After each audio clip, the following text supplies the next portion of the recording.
involvement covenant and what it was that drew you to this particular session. And we can scooch a little bit so Betsy's in a circle here.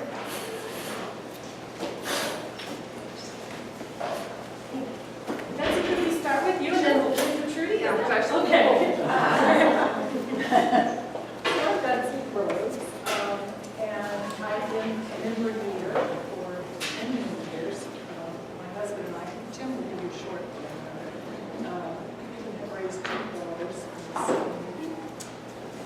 and we active. And I'm here as a huge fan of the Kimberly and I'm always interested in opportunities for cross-group dialogues, and also particularly, the sense to hear your perspective on what, in some ways, what does religion look like, particularly this age.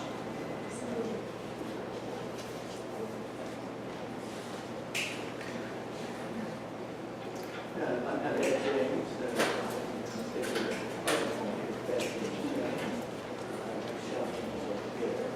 When we raise our children here, most often they would go to 6th or 7th grade schooling. And the reason I'm here is in part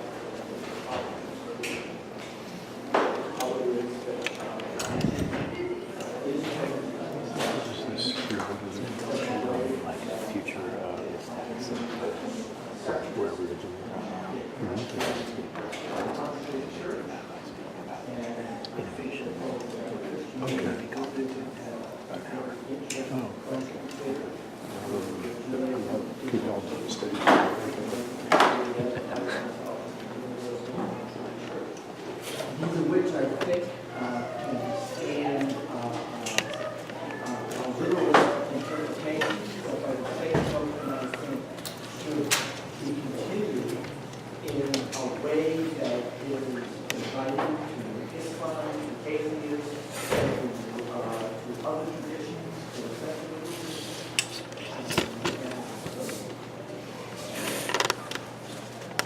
I'm Karen Henry from I've been here for many years, really in the children's community. I'm back teaching the children, just part of the teams doing that. And I'm also a huge fan of Minimum Productive. I'm always asked to raise Catholic and left that debate a long time ago. I'm always wondering what is it that who are called to, how do we figure that out, and how do we work together and work together in a call. So that's what I'm interested in.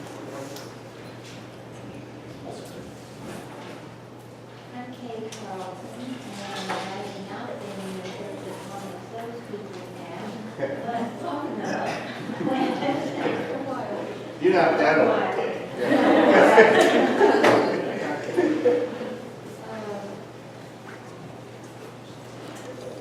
Funny, when Matt and I were looking for a church, we went to a couple of other Presbyterian churches that seemed to be sort of closed down or something. I don't know what's going on with them, but I said, we got to find a better church. So I looked in the phone book in the yellow page. And the church of the covenant was at the top of the list. I got a better church. Well, it was alphabetically, it was at the top of the list. Okay, we'll go down the list and we'll see if we can find, but we got the church of the covenant, and even then with the organ and things that we did, the music was wonderful. And Rick was preaching, and Rosie was here, and we said, okay, this is it. So we didn't go anywhere. Anyway, to be here, I think it's terribly important for us to not be exclusive, but to be inclusive, to search for the good in whatever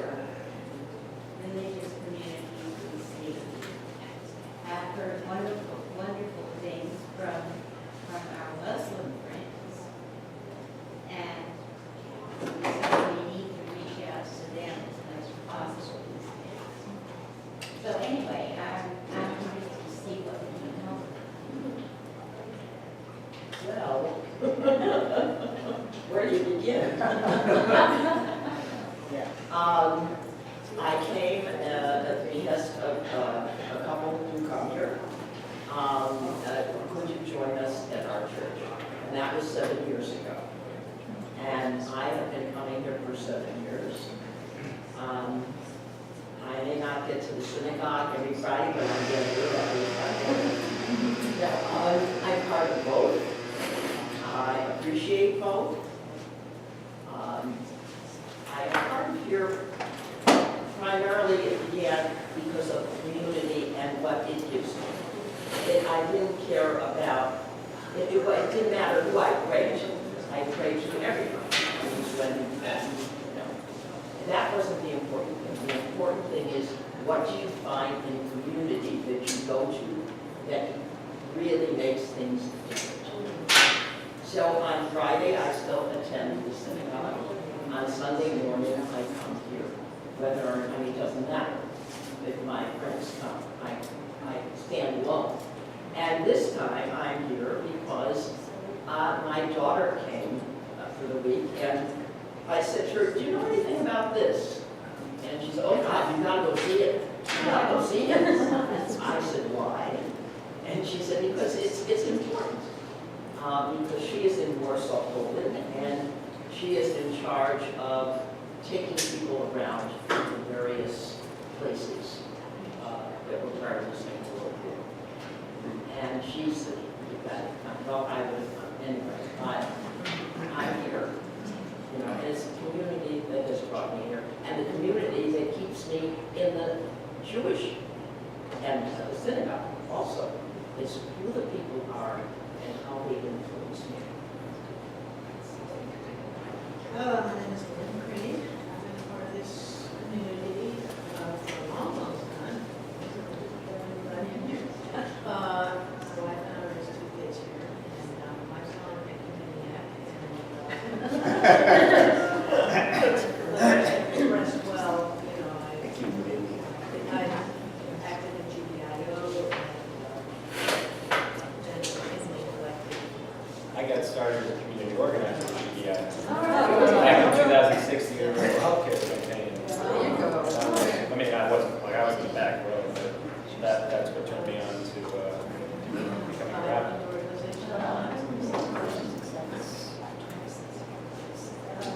My name is Paul. I've been here 4 years, so a little break in his And I couldn't tell you because I don't remember the exact title of the song. There's a phrase in here that just is kind of something read. Cheese and crackers. That's what got me here. That's it, yes. Because I think everything changes in the world all the time. And you can either anticipate it or try to orchestrate it or influence, or you just do nothing. And there are in history books and there are stories when you don't, when you're not aware of change and what happens. And sometimes it's good, but a lot of times it's not. So anyway, the title really intrigued me. Speaks for someone that we had to start. Hi, again, I love it. I've been a member for about a year now, I guess, but coming off and on for about 2 years. And although I'm new here, I think the setting of Church of the Covenant is very familiar to me. I was raised in a Presbyterian church with very similar values, mission statements, and so that's what immediate was like immediate home when I sat here. Actually, that community is also celebrating their 150th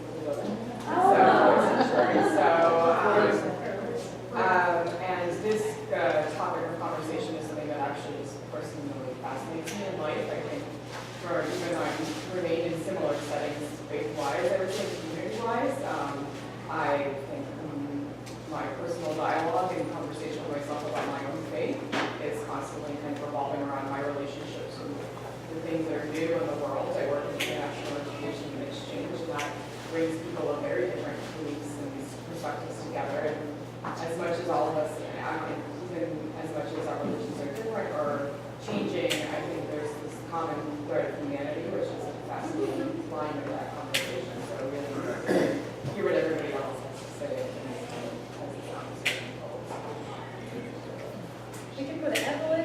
Angie, then Rob, should we go back? Yeah, let's, yeah. Should open this. You want to stay with, okay. Yes, the changing landscape of this circle. I was thinking that. And because we do just have a wonderful turnout, I would say just to make sure we keep it to maybe a sentence or two. So we actually get, Pretty interesting too, My name is Evelyn Kimber, and when I say that I've been a member here for over 40 years, now that sounds scary to me. But I just started coming in 1972 and we got joined in 76. And I was saying to Barbara just upstairs today that after 40 years, there isn't a Sunday that I am here that I don't feel it is a privilege to be in that sanctuary, and how lucky I am to be part of this covenant community.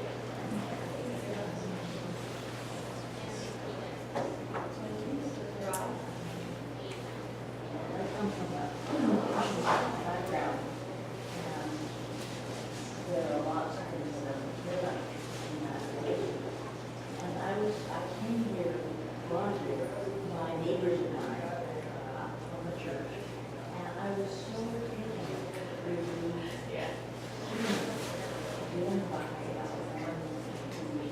here, but we were so finally spiritual at the same time. This is really what I really want to do. I think it's the windows, and I think it's the chandelier, I heard the voices. Right now, I'm watching Joan of Arc on I think this is the kind of church that creates.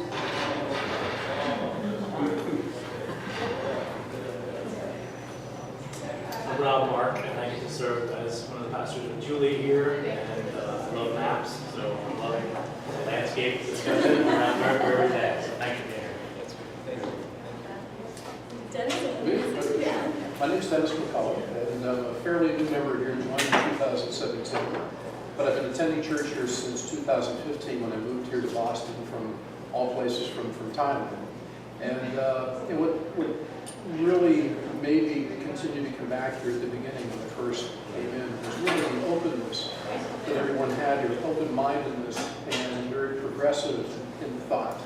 And it just really, anytime you move someplace new, you always look for a place that maybe doesn't make you feel like home, but where it feels like a comfortable place to go, where you feel very comfortable and homey. That's what I've always felt here. And really enjoy coming here to worship every Sunday. I'm Nancy Holland, and I came in September of 1970 when the church was inclined not to close, but we're close to that decision. And I think in all these years that this church has been in the most constant transition.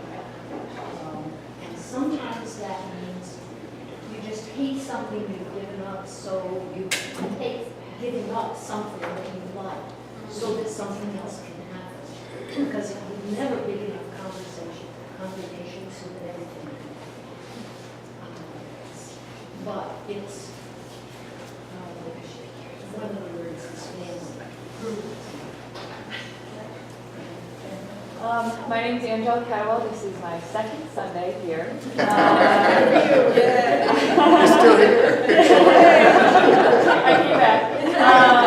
The reason I came to this talk is I stepped away from faith for a little while, and I think this really resonated with me because this is part of the reason I did step away from faith, and I'm hoping to re-engage that. And last week when I came and saw it in the bulletin, it really seemed like stars aligned and really good timing.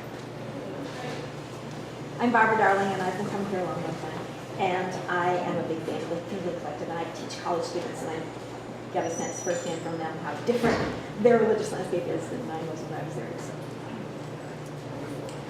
My name is Faith Perry. Came here in 1983 with my partner and brand new daughter. Came to Church of the Covenant because we had heard by word of mouth that it was open to gay and lesbian. My name is Holly Humphries, and I've been coming a long time, not as long as some of these folks. I came here too because I heard by word of mouth that it was a place that could be gay and welcome, and dragged my life along later. I'm right now in a poetry workshop that has a kind of a religious focus. So I'm interested in that too. My name is Anita Graham. I have been coming here a long time. I've been a new member for about 15 minutes or so.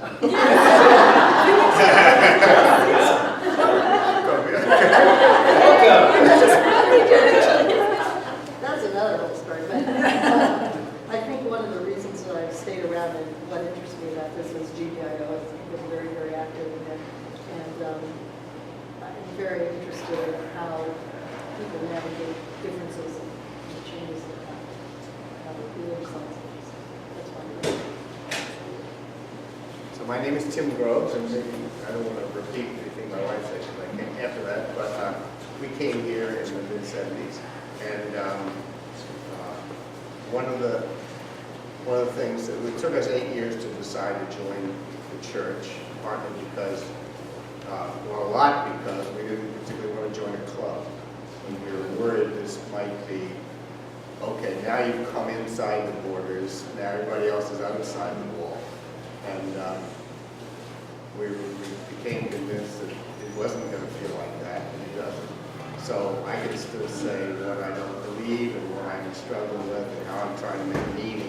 And nobody kind of, says, well, you shouldn't be here then. Nobody does that. So that's a big deal. I'm Charlene James, connected with that town for a long time. This community for a long time. We came in part because of the new way of speaking about religion by including women, and by including women in the liturgy, by changing the way we spoke and read the Bible, and after I heard that, and that became so much a part of me, one of my students told me, you have to try this church. And a student at Quincy, she said, my family has been going to this church, you gotta try it. So I said, yeah, my student said, why don't we try it? And we have not left.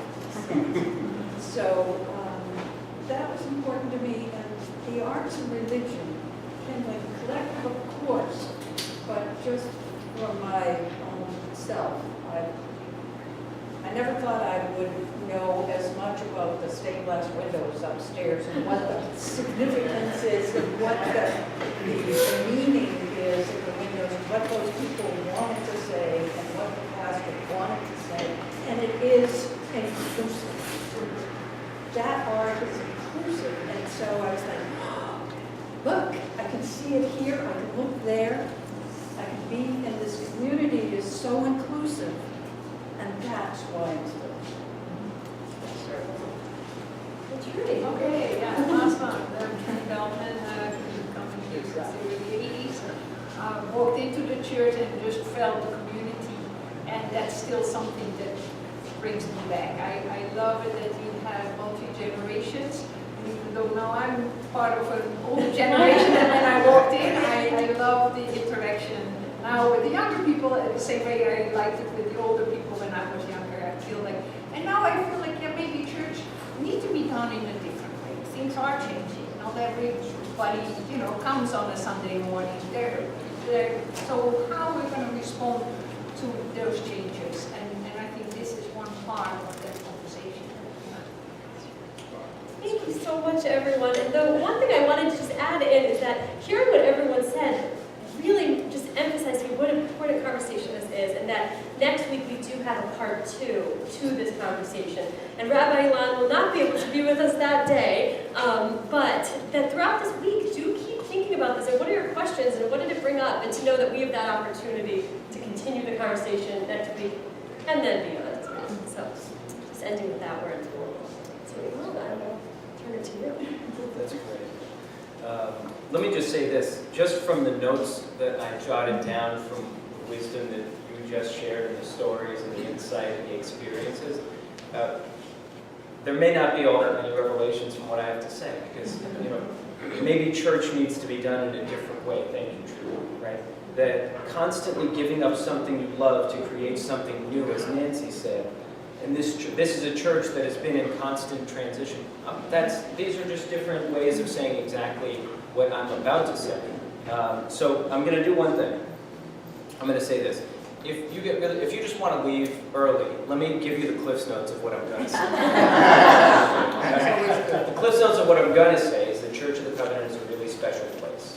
That a place that had already reoriented its business model in the 1980s, 30 years before any other churches really in the neighborhood here, certainly in the Boston area, and very few churches in the country had started to think about bringing in mission-aligned nonprofits to rent space from the churches. No one else was doing it.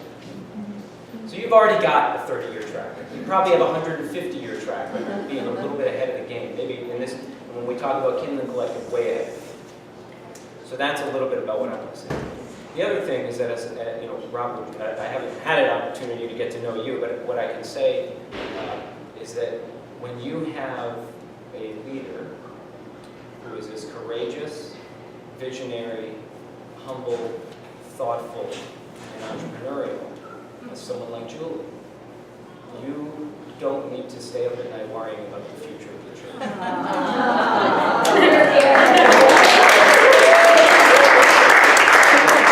When you have somebody who is already oriented around the concepts of servant leadership, which means really meeting people where they're at, understanding what their deeply felt needs are. These are the types of things that they're training people in business schools, everywhere around the country. Oh, you want to create a new app? Well, you have to learn what keeps people in it. You have to learn what makes their heart beat, what their passions are, what they're worried about, what might stop them from actualizing their potential. You have somebody who's already naturally inclined to do that. And that's an incredible talent. So yes, we're working together. She called me a teacher or mentor, something like that. And it's not every day that I get to walk into a space and say the same exact thing about the person that introduced me, and that's true. So that's if you just want to walk out. You can say, well, I got the cheese, I got the crackers, I get to know some people around the community a little bit better. So that's it. We're pretty good. We're in good shape. Now, if you want to stick around and say a few other things. And I'm probably going to stand up at some point and move around because I'm passionate about this stuff. Let me tell you a little bit about me, and that might sort of orient the conversation and tell you a little bit about where I'm coming from. So I'm a 7th generation rabbi. That means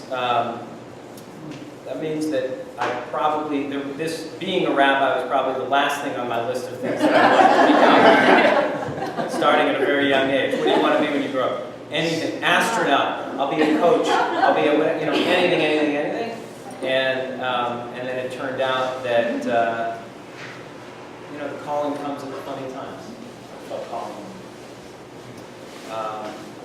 So I grew up in a lay-led, I actually grew up in a church, believe it or not. I grew up in a lay-led community called the Newton Center Minyan. The Minyan is 10 people who come together to pray. And the Newton Center Minyan first met in someone's living room, and then some bigger living room, and then ultimately by the time I can remember, we were first in the basement of a Baptist church in Newton Center. And then we moved to the sanctuary, and my bar mitzvah was under a 30-foot cross. So suffice it to say that I'm very comfortable here today. And yes, we're very inclusive, and yes, we're welcoming, and someone greeted me at the door, and and this just feels like home. So for me, I've always been oriented around very porous boundaries when it comes to who's a leader, who's a follower, who's part of the community. I've always found that those boundaries certainly can serve an institution, they can serve individuals in some cases, but for the most part, and certainly in the future that we're moving towards in the religious and spiritual world, many of those boundaries, who's in, who's out, who's this, who's that, binary, yes, no, those things aren't really going to serve us anymore. Right? So when we talk about a place that 35 years ago was welcoming, and not just a sign on the front door that says we're welcoming, but was actually welcoming, well, then this is a place that's on the front lines. This is a place that's on the cutting edge. So on the other side of the family, I have the 7th generation rabbi from my grandmother's father was the 4th in a line of chief rabbis up in Tiberias in Israel, in the northern part of Israel. And then my father's side of the family, they were labor organizers. So suffice it to say that when I got introduced to GBIO back in 2004, 2005, 2006, I thought, wow, we can actually do faith and we can do justice. We can organize and we can live out our spiritual mission together. We can do that in a multi-faith context. Like, I might have died around the head. That was so much of my identity finally coming together. Now, early on in my life, again, while I was saying anything but becoming a rabbi, early on in my life, I began working sort of as an activist around special needs. And it's because people in my family struggled quite a bit inside of the public school system, etc. And so when I was 17, I went to the Parks and Rec department in my town, and I said, why is there no camp? Why is there no camp for children with special needs? Why is it that, if you have one kid with special needs and another is typically functioning, why is it that one has to get dropped off at one camp and another at another? Why is that the case? And the more you ask why, the more you understand there's an opportunity, right? And so when I was 17, I was part of co-founding a camp in my hometown for children with special needs. And it was at that moment that I thought to myself, wow, anything is possible. Like if I can get a bureaucratic city system to be able to reorient their funds to actually serving the people who had serious, deeply felt needs, both the families and the children themselves, and create a space where everyone felt welcomed and they felt loved and they felt blessed, and I really do actually mean blessed, then anything is possible. So that was both a good thing and a bad thing, because if someone tells you at 17 that anything's possible, then you might just develop a real deep sense of chutzpah when someone says no to you. So moving forward, I'm going to sort of just give you a couple of snippets getting us to today. When I was 17, my father was diagnosed with cancer. And unfortunately, when the doctor said there's nothing we can do, that was a no that I had to accept. But I did realize, okay, I'm not going to be able to cure cancer, but at least let me solve a problem that my family's experiencing, which is that, he was the major breadwinner. So what can I do at 17, at 18, at 19 to begin to change that dynamic? So I started a painting company. We're in the Northeast, so everybody needs a paint job in their house. And over the course of 3 years, and my father actually, sort of helped me build it out. I grew it to 4 crews running, and it was growing. It was nice. It's great. And the last conversation I had with my father, actually, before he went into a coma and then he passed away when I was 21, the very last conversation I had with him was he said, I'm really proud of you and what you've done. And he said, well, how do you feel about it? And I said, well, I guess I'm proud, but I kind of was just more worried about how you would feel about it. And he said, you don't need to worry about what I feel about it or what your mother feels about it. He said, you need to do something that's going to matter to you.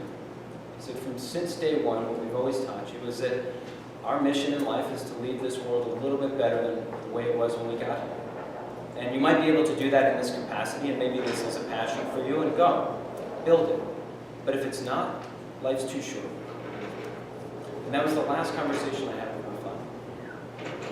So, as I was sitting Shiva that summer, when your community comes together, everyone visits your home, and you're surrounded by prayer and stories, all these amazing adventures that my dad had gone on that I never knew about, his friends would tell me. And it was actually, believe it or not, the most uplifted I had felt in 5 years since he was diagnosed. And that for me was a profound revelation. And that's where the calling happened. And that's where I looked around the room, and I had sort of walked away from faith for a little while. And that's where I looked around the room and said, this is what I need to do. I didn't know what the this was, but I knew this is what I needed to do. So as I decided where I was going to go to rabbinical school, I went to the one place that had a track record of being courageous enough to say, when only men were being ordained, to say women need to be ordained. And when only heteronormative people were being ordained, we needed to shift that game, and they were the first place to ordain LGBTQ And for me, that was going to be the place where I was going to plant my own flag, and where I was going to be formed. And so what it meant, unfortunately, I had to move out to the West Coast, so I was a little further away from family than I like, but LA is not so bad. And this was a place where I began to bring together these different threads of identity. So that's enough to tell you about me. When I finally moved back to the Northeast, I worked as a rabbi at Temple Emmanuel in Providence. It's not 150 years old, almost 100 at this point. And it's a place that largely was struggling to figure out who it was, who it is, and who was going to be in the future. And it's a place that was almost, while it was visited and blessed by the memories of what it was in its quote-unquote heyday, when we were really measuring things just by size, not really by impact, but to say when attendance was larger, it was almost haunted by that memory. And so it was a place that desperately needed a new vision. And so I came in and built something actually quite similar to what Julie is now building, the Kindling Collective, where I had to sort of convince the board that I was going to do this, but I spent about 50% of my time out of the building, whether it was in coffee shops or and people would always come up to me, they'd see me wearing the kippah, and they'd say, "Are you a rabbi?" And I'd say, "Yeah, you got me." And they'd say, "Well, you know, I'm not Jewish, but," or they'd say, "Well, I'm a bad Jew, but," and I'd say, "What does that even mean, a bad Jew? You don't like going to worship services? Neither do I. We're good. You don't believe the God in the sky that's angry at you and is going to smite you? And well, neither do I. That's great. Both of those things don't work. Let's talk." Or they'd say, "What does the Bible tell you about my brother? I've been estranged from my brother for 15 years. And what does the Talmud have to say about that? Or I have a son with an opioid addiction. What does the Talmud have to say about that?" And I would sit with people, and I would listen. And so over time, there was a number of different other things we were able to do, but in short, I spent quite a bit of time on the, sort of in the margins of the community, innovating, developing new models of ways to serve these individuals. And on the inside of it, I also have an MBA, so I spent a lot of time on the existing, we'll call them products and services. I'm going to speak business language a little bit, I'm going to flow back and forth, but on the existing products and services and delivery systems of the synagogue, making them more efficient, streamlining them, so on and so forth. We were running a deficit of, at the time, 152,000, moved us into the black in year one. We were losing members at about 15 to 20 every single year, which is, I don't know, at the time, 3 to 5% every single year, and I moved us to a place where we were growing by 4%. And all of it, these were not monumental shifts, but it was simply reorienting ourselves not on the business model, but on the mission. And that's a really important thing to take. That if you fall in love with the model, you are Blockbuster saying no thanks to Netflix when they had an opportunity to buy Netflix back in 2006. No, that's never going to, who's ever going to just want to stay at home? They love walking into the brick and mortar. They love holding the DVD in their hand. And Reed Hastings of Netflix says, "Okay, Wayne Huizinga, sounds good."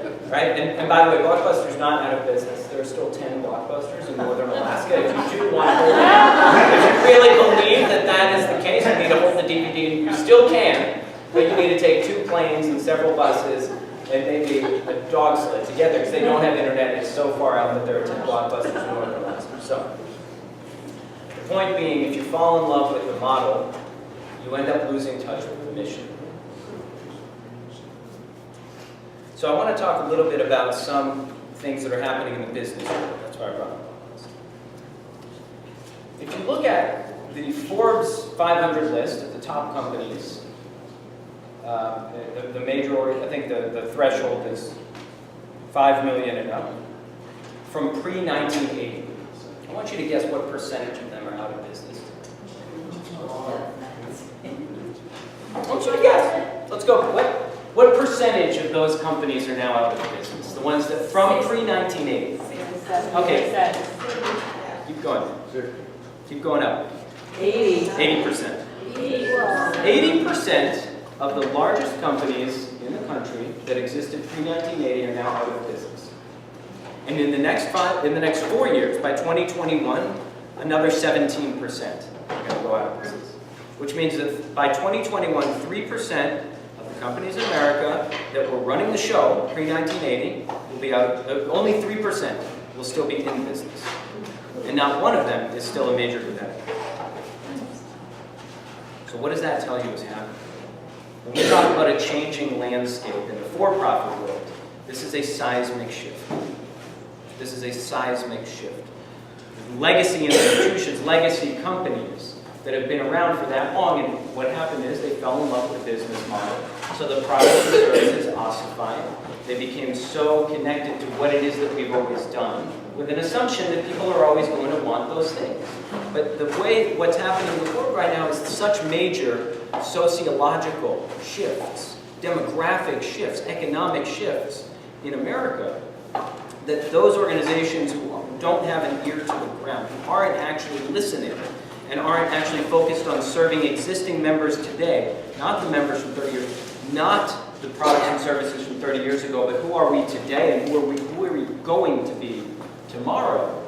They've fallen so out of line with their mission. So what's Blockbuster's mission? What was the point of Blockbuster? What did you do? Was it to go meet people and hang out in front of the new releases? Was it for singles to go hang? No, what was the point? We went to Blockbuster to do what? Get a movie. Okay, so the job to be done at Blockbuster was for you to be able to watch a movie. To watch a movie. So it didn't actually matter what the delivery system was. It turns out that that's going to change. They started out with Betamax, then they moved to VHS, then they moved to DVD, although they were pretty late moving to DVD, right? But the delivery system didn't matter. Services didn't matter. The point was we're going to get you to watch a movie. That's the key. They fell so out of line with that they focused more on their established, what they already had going on. They said, no, it's the delivery system that people really are in love with. The delivery system is the brick and mortar Blockbuster that you walk into and then you get charged late fees and you didn't mind it. And by the way, the year before the Blockbuster went under, they charged $75 million in late fees. That was the highest. So what does that mean? They're not serving people anymore. They were trying to stay in business. Okay? Now, personally, when I think about the job of a spiritual institution, the job of a church is to build people and not the other way around. The job of a church is to build people. It's to build communities. It's to build social fabric. It's to rewrite the social contract. That's the job of a church, not the job of the people to build the church. And when we shift that business model away from servant leadership, that's when we really lose focus of mission. So a couple other things. Who are the businesses now? The big legacy businesses that are staying in business. They're using something called the 3-box solution. So I live in Providence. Hasbro Toys almost went out of business about 15 years ago. Today, Alan Hassenfeld, the owner of Hasbro, the Hassenfeld brothers, Alan Hassenfeld, became the second billionaire in Rhode Island because the market cap of Hasbro has grown by 60% just in the last 3 years. So how is that possible in a business that was about to go out of business? Here's what they do. It's called a 3-box solution. I'm going to talk a little bit more about it later. But there are essentially 3 boxes. Box 1 is the stuff you're doing today. Can you make it more efficient? Can you make sure that it actually serves your existing customers as best as it possibly can? Upgrade every single thing that you can do. Box 3 is where Kindling Collective comes in. Can you develop new models, new delivery systems, new ways of serving people, even if they might fall out of line with the business model of Box 1? So in other words, this is a beautiful church. I don't even know if Kindling Collective meetings are always inside the church, are they? Are they always here? No, not always. There we go. So they're not always using the existing. So that means it might be out of the building. That means it might be folks who don't formally become members. That might mean it's going to be multi-faith, right? That's a different shift too. So box 3 is where you're innovating and developing. Always have to be innovative. One important thing about innovation, every single tradition that you hold dear was once an innovation. Right? So for those who are scared by the word innovation, every single tradition, there was a bunch of people sitting around a table said, how might we serve God? How might we live out Jesus' mission? How might we build community? And then they innovated, right? The Passover Seder, that whole thing, That wasn't created the moment that they got out of it. They weren't like, okay, let's bring this bread that we can only make for 18 minutes. Let's take the matzah with us, and while we're running from the Egyptians, let's come up with a way to spend 12 hours sitting around a table eating horseradish and telling stories. No, they were like, let's get the heck out of here because they're going to kill us. And then 500 years later, we developed Passover. Okay, that was an innovation because they were asking, how might we remember what it was like to be strangers in a strange land? It says that 36 times in the Bible. 36 times, which, by the way, according to the gematria, that 36, the number 36 means 2 lives. 18 means 5, which means life. 36 means life times 2. Because when you remember that you were a stranger in a strange land and you greet the stranger with open arms and a whole heart, you get new life and so does the stranger. That's why it's mentioned 36 times in the Bible. So that's just an innovation that made it. Now the Talmud, there's a whole tractate, there's a whole section of the Talmud that talks about all of the holidays that never made it. Right? There's 26 holidays that never made it. Why? Some for really practical reasons, and you see the text when the rabbis are in conference. Well, why did Yom Nicanor not make it? Well, because it's a week after the other holiday, and we got to go to work. We can't take all these days off. Okay, so some were practical reasons. Others were they had one holiday remembering the destruction of the first temple. Well, then they rebuilt it. So they said, why are we remembering the destruction of the first temple if we just have a new one? Let's just go to temple, right? And then, of course, the second one got destroyed, so then they moved the date, and then, right? But there were 26 holidays that didn't make it. So every single tradition that we have is an innovation that made it. You go to a Jewish wedding.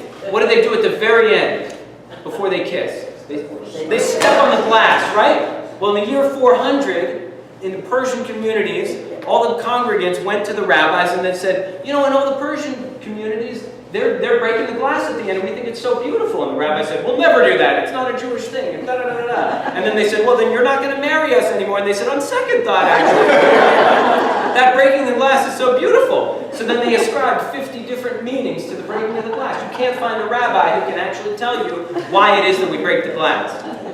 It was an innovation that made it. So kindling might be an innovation that makes it. 50 years from now, on the 200th anniversary of Church of the Covenant, we might be saying, no, we've always had kindling. We've always had kindling. Yeah. Julie was around in the early 1900s. She's in the window. That's what happened. There's a stained glass. There she is. There she is over at Emerson College doing the faith scene. Zines were around since the 1400s. Absolutely. That's what you're going to say when innovations make it. Right? Every single tradition is an innovation that made it, and every innovation is a tradition that hasn't yet.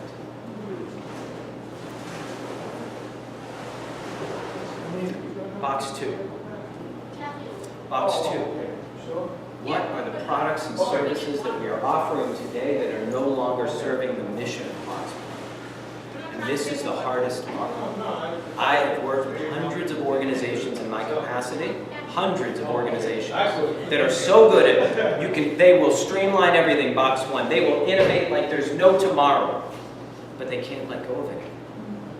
Why not? Why can't? Why not? And this is real. Emotional investment. It's part of their identity. It's part of their identity. Nancy said right at the very beginning. Right? I've been around for long enough to tell you that the Church of the Covenant is constantly in transition, and that's a great thing. And it sometimes means that we've had to let go of something that we really loved. Right? It's easy to do that in theory, but what if it's the thing that you really loved? What if you really loved red chairs and they told you, no, we're going to get blue and green chairs now because that's what we're moving to. And you said, no, the red chairs are part of who I was. My father sat in a red chair. Right? It's hard to do. It's the single hardest thing to do. But you're in an organization that has limited capacity. Every organization has limited capacity. So you got to pick your lane. And I'm telling you right now, the fact that Church of the Covenant invested in kindling tells you everything you need to know. Everything you need to know. Because those funds, that energy, those resources, the human capital, the wisdom that Julie's got, all of that stuff could have just been doubled down inside of box 1. But you're seeing a vision for the future, and that's where box 3 is. That means there were some things in box 2 that didn't happen. That's critical. So let me tell you about some church trends. This is where the don't shoot the messenger. Okay. 4,000 to 7,000 churches have been closing every year since 2010. We're moving into the 8th year running. What percentage of Americans do you think get their religion online? 60. 60%? 67%. 200 million Americans get religious resources online. That's where they go first before they might actually walk into a building, which most of them don't. Can you say more about what those resources are? Could mean streaming services. It could mean I want to have my justice of the peace friend do my wedding instead of going to the pastor. It could mean I want to write my own eulogy and I'm not a member of a community, so I'm going through this process myself. It might mean I want to put together my Passover Seder and, I don't want to talk to the rabbi because he's, you can say what you want about the rabbi. So it could mean any of those things. All right, what percentage of Americans say they go to church every week? No. Thank you. 40% say they go to church every week. How many of them actually go? 20. Thank you. Wow, you're good. She read my notes. No, she read my notes. Okay. Robert Putnam, the Harvard sociologist, he wrote Bowling Alone about 20 years ago. That's what first turned me on to community organizing. He wrote American Grace about 10 years ago. These are books that sort of tracked these major seismic shifts. He said, it is impossible to exaggerate what a historical change is taking place in the American religious landscape. This trend, disaffiliation, has the potential for completely transforming American society. He doesn't say that lightly. So why is this happening? There are two main reasons. The first we talked a little bit about, that's mission drift. When you get away from what it is that the organization was built to do. So you tell me, what's a mission of a church? Let's come up with one. Let's wordsmith a few missions. Community and personal transformation. Beautiful. Community and personal transformation. Great. Welcome the stranger. Welcome the stranger. Great. Getting to know God. New ways and traditional ways. Beautiful. Learning to exercise love. Exercise love. Not just feel it. Create an action out of it. Great. Feeding the hungry, clothing the naked. Justice, feeding the hungry, clothing the naked. Great. Great. And what do you measure? How do you know if you're doing a good job? Feeling. How does the church know if it's doing a good job? Numbers, like how many people are coming, how many are getting married. Right. Feedback. How many? What's that? Feedback. Feedback. Feedback. Good. Absolutely. Absolutely. Participation. Participation. So that's a great word. It says a lot. I think for the most part, many of the churches and synagogues and even federations and religious foundations, they measure how many people come to worship services. That's probably the one measurable. If you ask someone and they want to tell you how great it is, oh, on Easter Sunday we had X number of people, right?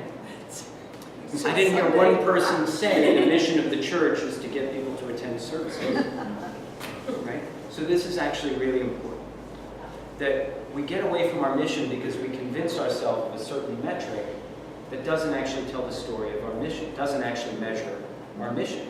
Which, by the way, might mean that if you only had 75 people in services, but you fed 200 people that week, you have way surpassed your mission.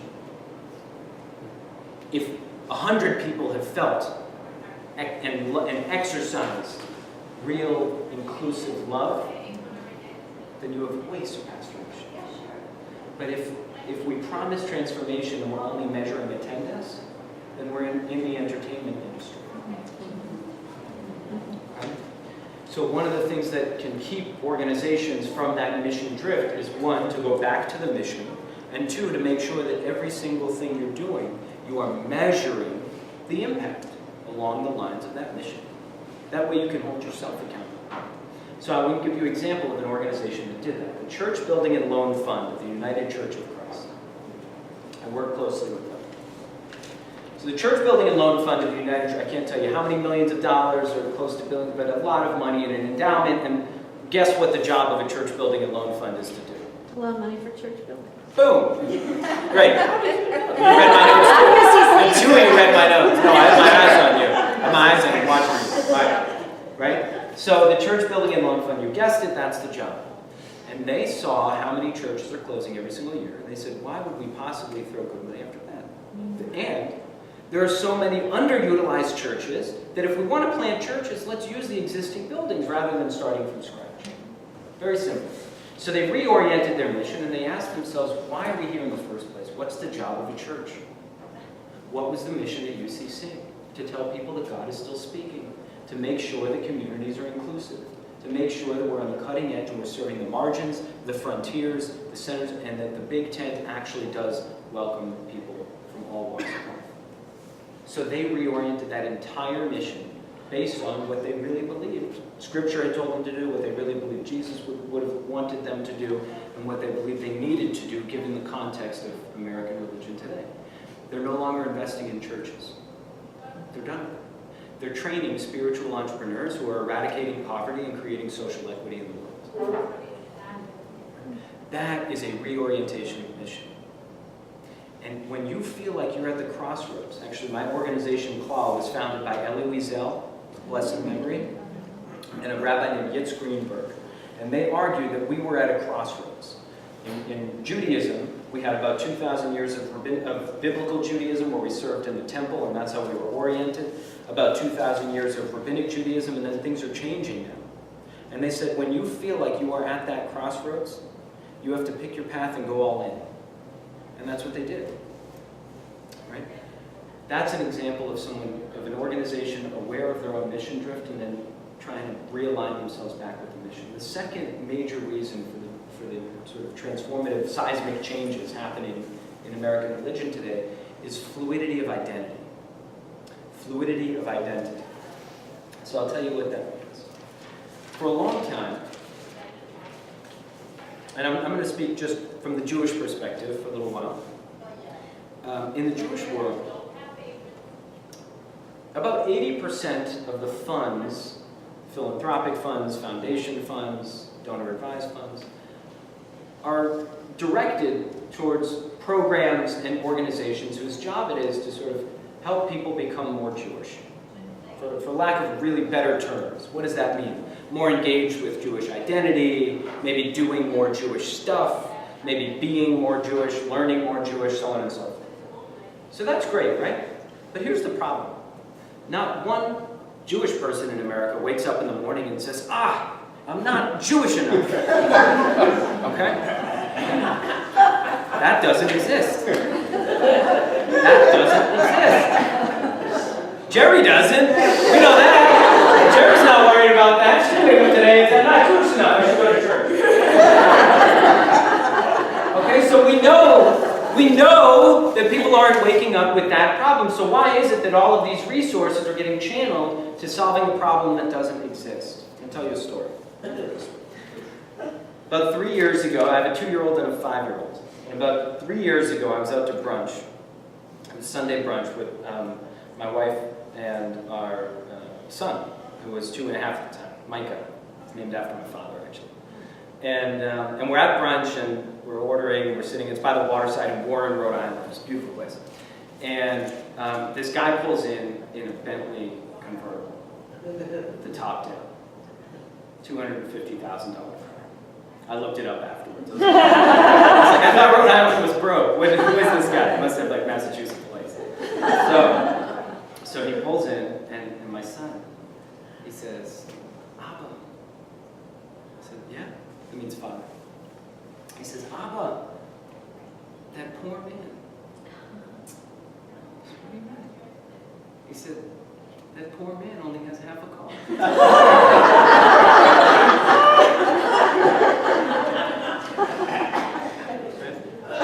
So my son was looking at this guy and projecting a problem that the man didn't experience. The man didn't wake up and say, oh no, I have half a car. No, he said, I have a Bentley, and I'm going to take this top down and ride around Warren Road.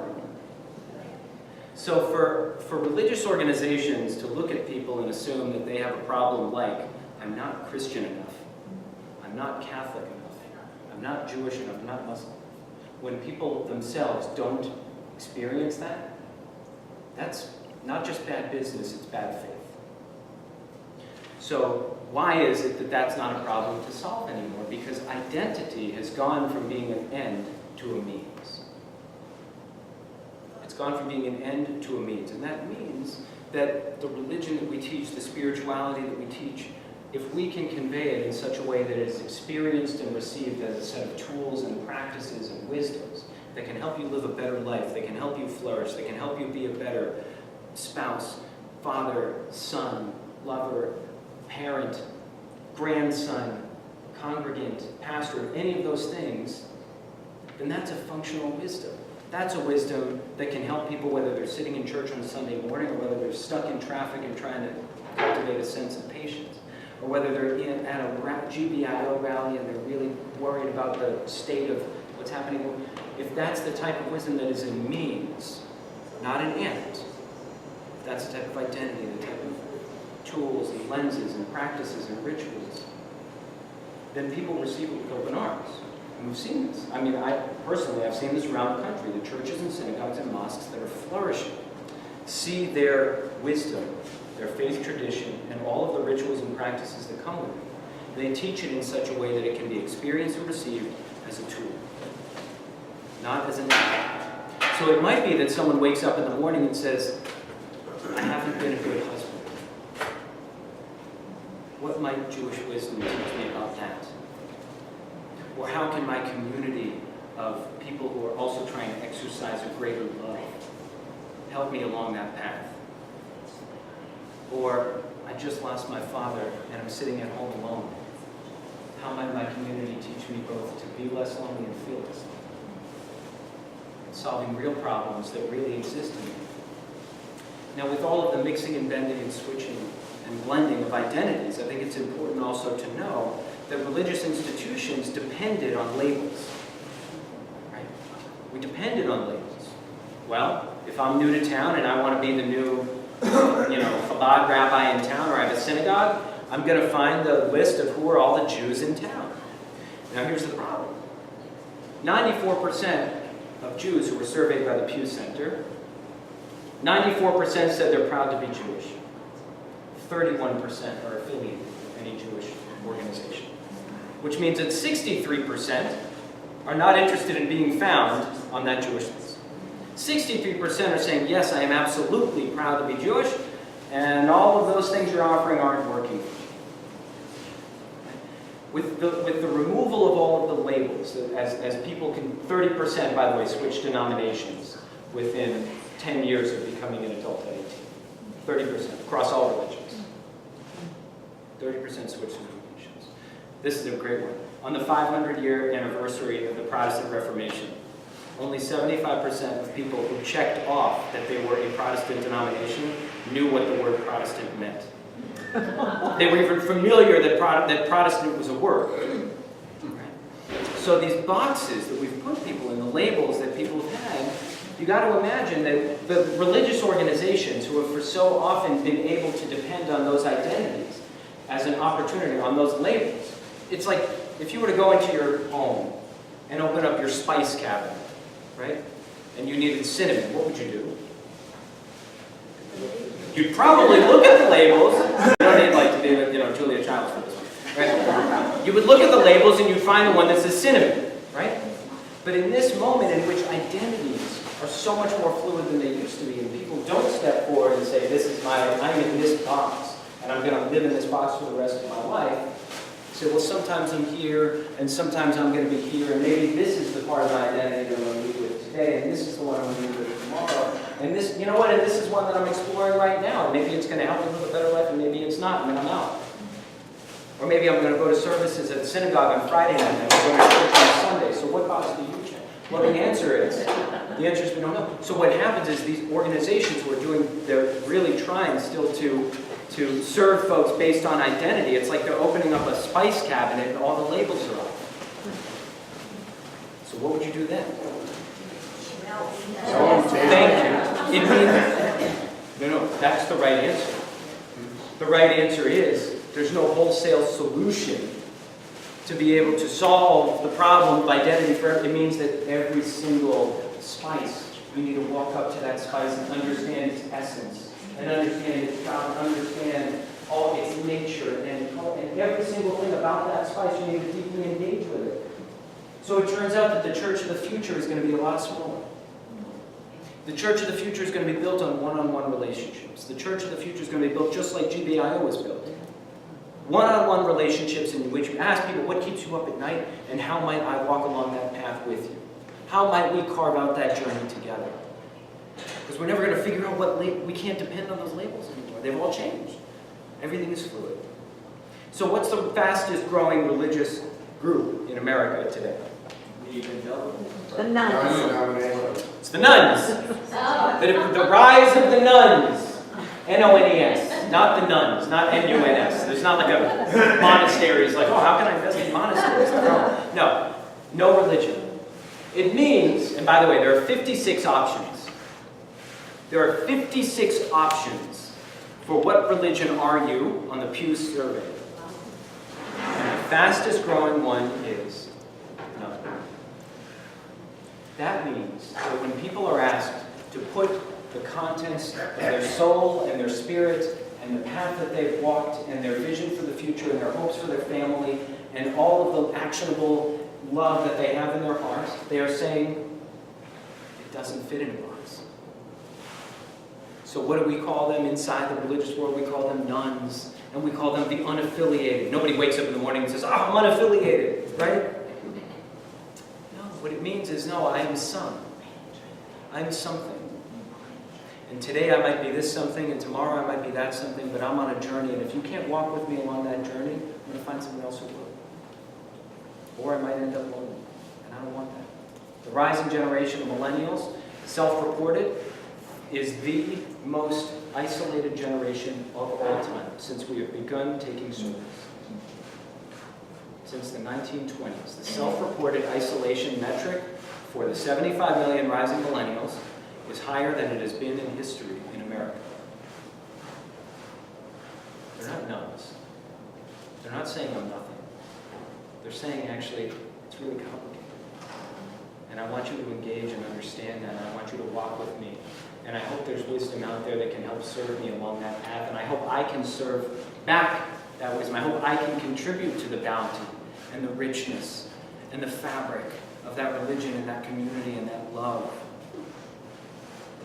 But you need to talk to me first. As soon as you write me off as a nun, it's over.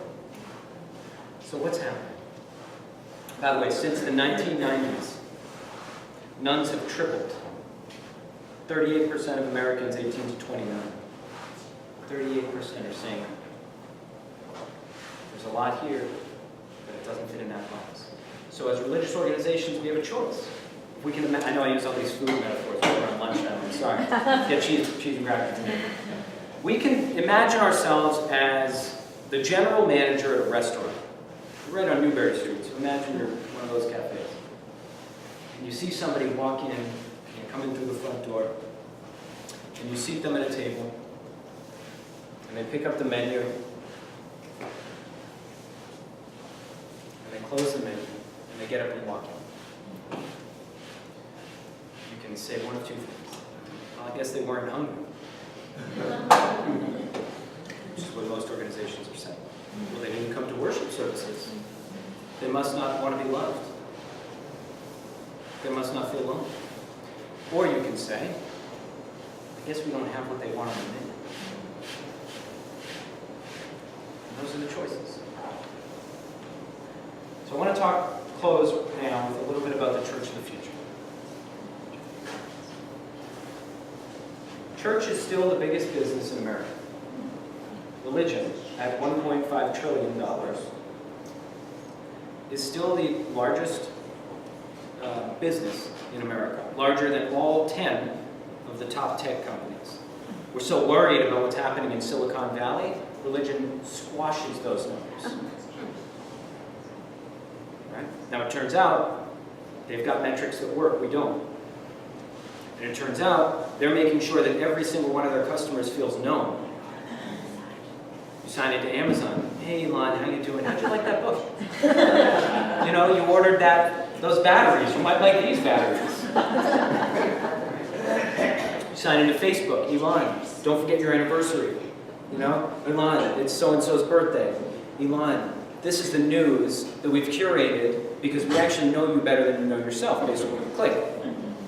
You know, I might say, well, you know, I'm very, very aware of the news, and I always read different sources, and I'm a total pluralist, and blah, blah, blah. But if I only click on Huffington Post, and I'm not interested in what's happening on the other side of that conversation, then Facebook's going to know me better than I think I know myself. Right? Happily. Tracking every single thing that's happening right now. Business and religion is still bigger. So the potential to gain in this moment, we are not in a moment of scarcity. We might experience erosion because the things we're measuring might be going down. But the abundant possibility of where we are, given the historical context, is greater than it has ever been. We can look at the 4,000 churches and say 4,000 churches are closed, or we can look at the 4,000 communities that used to be housed inside those churches and say, oh my God, look at all those people who we can serve. Or you can say, like the folks at Owenwood Missional Campus down in Texas, the Texas Methodist Foundation, they say, oh my God, 4,000 empty buildings. What if we create mission-aligned co-working spaces for nonprofits and give social and spiritual entrepreneurs an opportunity to start their careers right here in these churches? Wouldn't Jesus have wanted that? What if we feed the homeless right here? Right here. Right here. What if we actually do that right here? We are in a moment of abundant possibility. You see, 2,000 years ago, there was one rabbi who left Jerusalem in the year 69. The Second Temple was destroyed in 70 CE. And one rabbi, Yochanan ben Zakkai, said, oh my goodness. I don't know that that's exactly what he said. I'm assuming, maybe there was like, yikes. This doesn't look good, okay? He made a deal with Vespasian. He said, I need to get out of here. And I see the writing on the wall. Things are changing.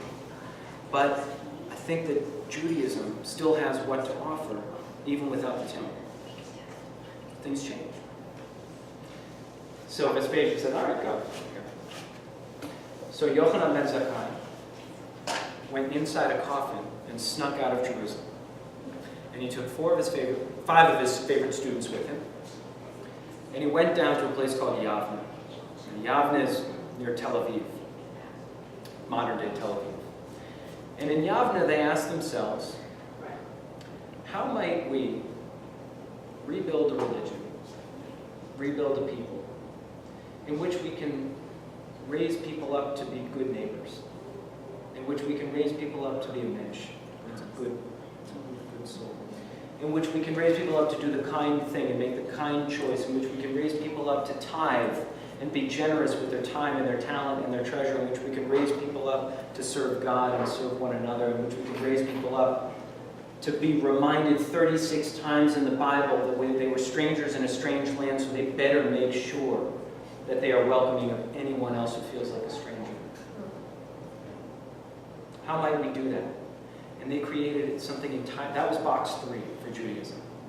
That's where they innovated. That's where, over the course of the next 300 years, everything we know of today as Judaism was developed.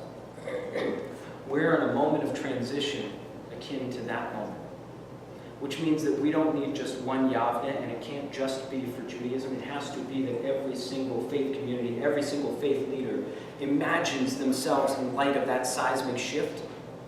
And not just, when I say leader, I don't just mean ordained. I mean every single person. I mean the priesthood of the masses.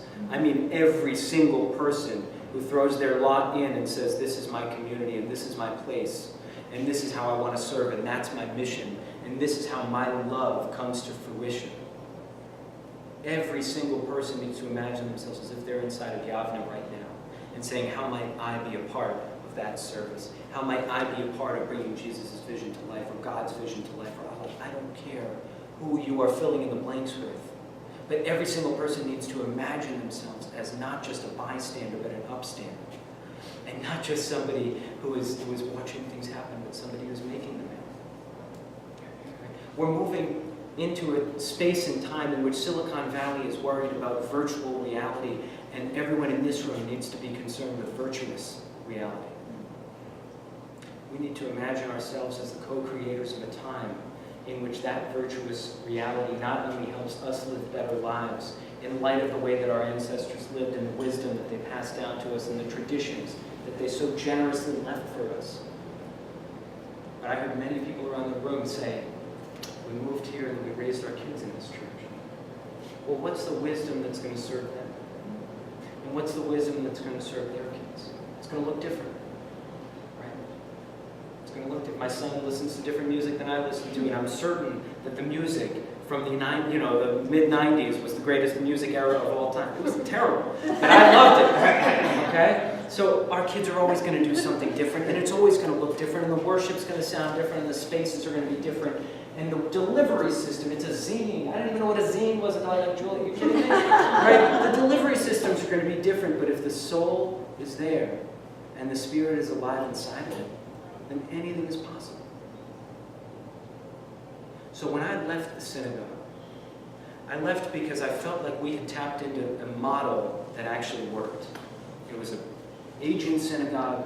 We were really struggling to keep things moving. And I said, let's upgrade box 1, let's be aware of box 2, and let things go as we need to, and let's really invest in box 3. We became one of the fastest growing synagogues in the country. 127 new young families joined in 2.5 years.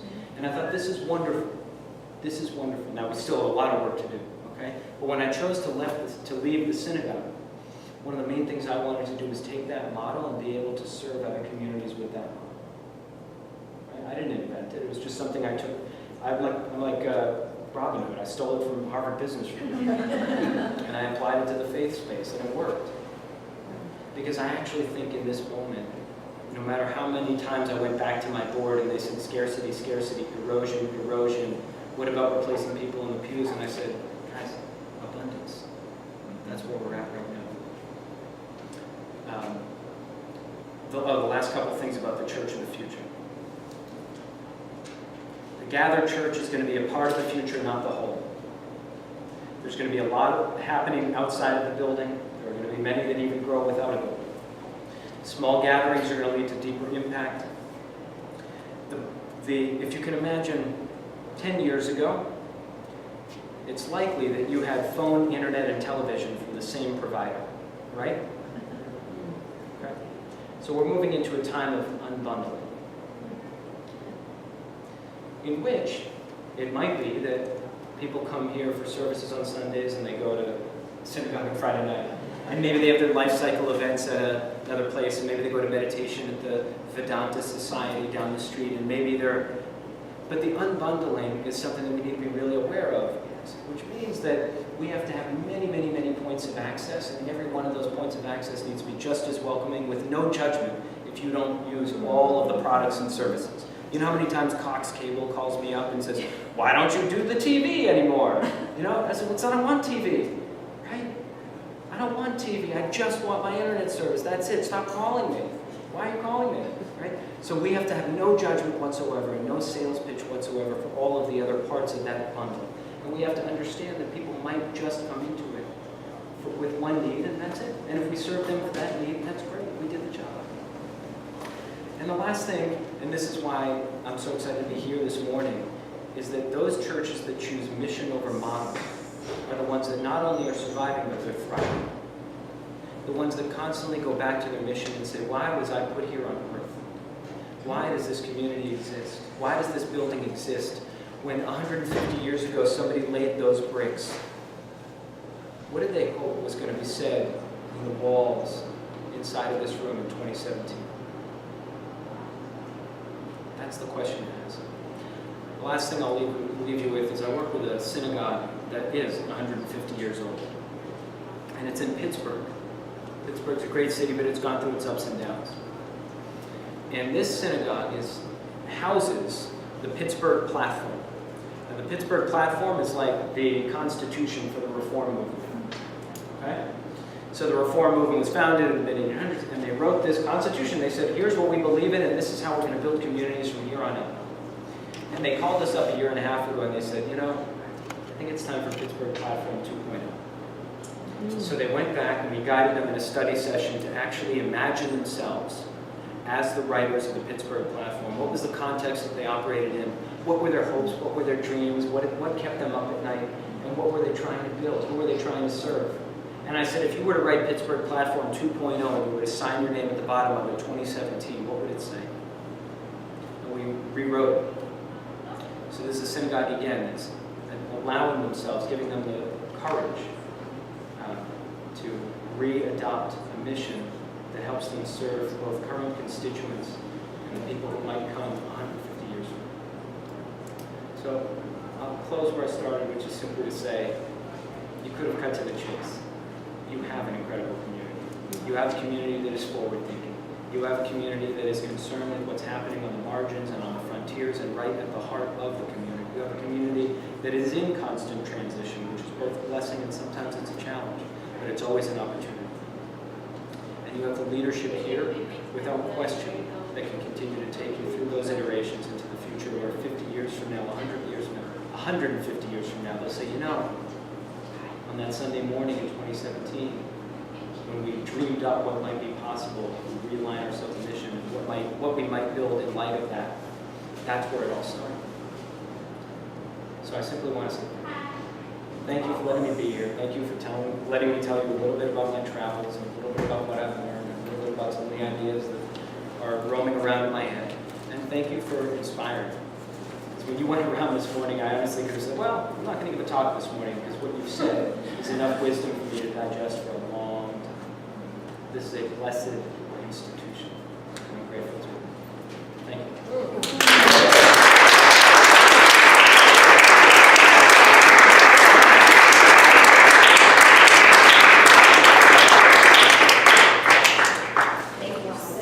So much for that. And as you just said that, when we went around the circle and there was enough wisdom to digest for a long time, woo, that is true. And what you have just said, I feel so grateful that our paths have crossed and that our communities are growing through partnerships with one another. And I also just feel so grateful that we're able to continue this conversation next week as well, because it is such a big one, and it is evocative. I know for me, there's like a million different points I would love to just hear from everybody on. And so, as we look towards next week, I do want to say that, of course, you don't need to come next week, and people who are not here today are so invited to be here next week. But throughout this week, if there are things that really did strike you in today's gathering that you would want to dive into more, please, we can talk afterwards. You can stay around for a few minutes today, or send an email or a call so that we can shape a session that really responds to the things that are on your minds and hearts with this session today. So thank you so much for all being a part of that. And I think to close us, because I do think we're quite a bit after 1. Is that true? Yes. Feel those vibes. All right. I think let's close us in my favorite way to close, which is with a one-word prayer. And there is perhaps no way to just get one word, but I will just invite us into a time of just some silence and to see if a word arises for you that evokes maybe where your mind is right now, where your heart is right now, something you want to lift before God. And we'll go around the circle and we'll just say that word. And that word can also be past if no word comes to your mind. That is an excellent word. So I will start, and then Elon will go to you, and then Charlene. But let's just take a moment to breathe and